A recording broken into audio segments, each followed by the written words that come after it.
年屆84歲嘅盧海鵬呢晚喺文化中心舉行演唱會，作為佢入行60年嘅告別演出，唔少圈中朋友都有嚟捧場。開 show 前，發哥周潤發除咗到後台為鵬哥打氣之外，更送上一封大利是預祝鵬哥 good show 啊！而黃日華、苗僑偉亦都為鵬哥送上利是，祝願演出順利。鵬哥呢晚以多套顏色鮮豔嘅舞台服裝上陣，更送上多首經典歌曲。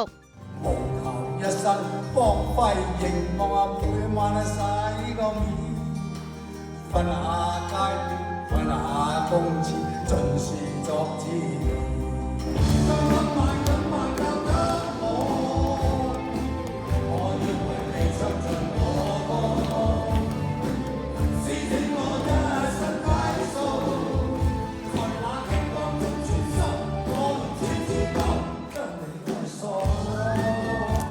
一向人緣好好嘅鵬哥，呢晚亦請嚟唔少表演嘉賓大開金口，好似葉振棠、戚美珍、苗僑偉、黃日華、安德尊、賈思樂、吳麗珠、蘇珊、張武孝、李麗霞、黃俊棠、舒雅頌、莊婉仙同劉偉明。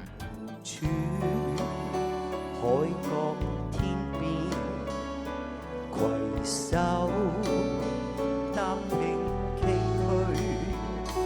我哋大家用艱辛努力寫下那不朽香港名句。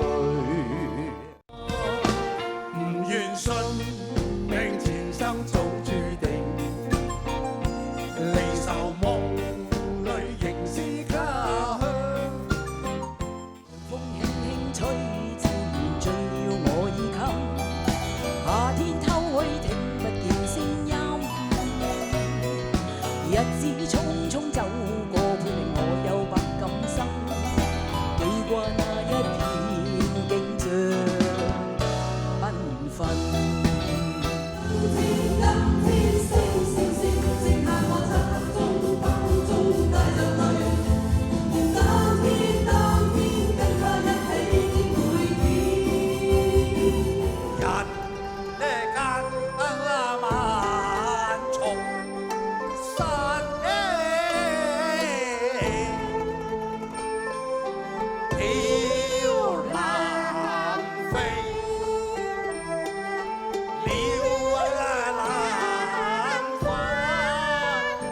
呢晚華哥、三哥同埋三嫂一齊合體演唱，郭靖同楊康再度重現大家眼前，佢哋一齊合唱經典電視劇《射雕英雄傳》嘅歌曲，即時勾起全場觀眾嘅回憶殺啊！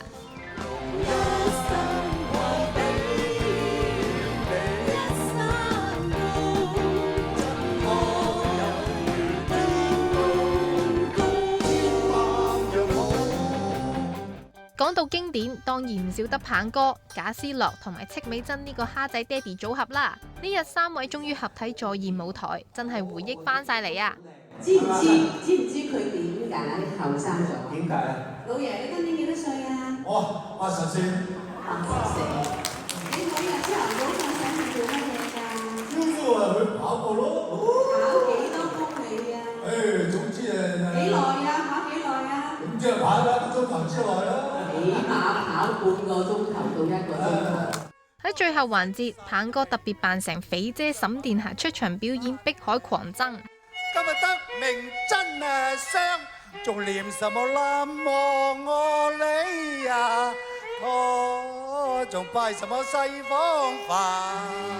完成收咪儀式後，所有表演嘉賓一齊喺台上同鵬哥合唱一曲《朋友》，為全晚演唱會畫上完美嘅句號啊！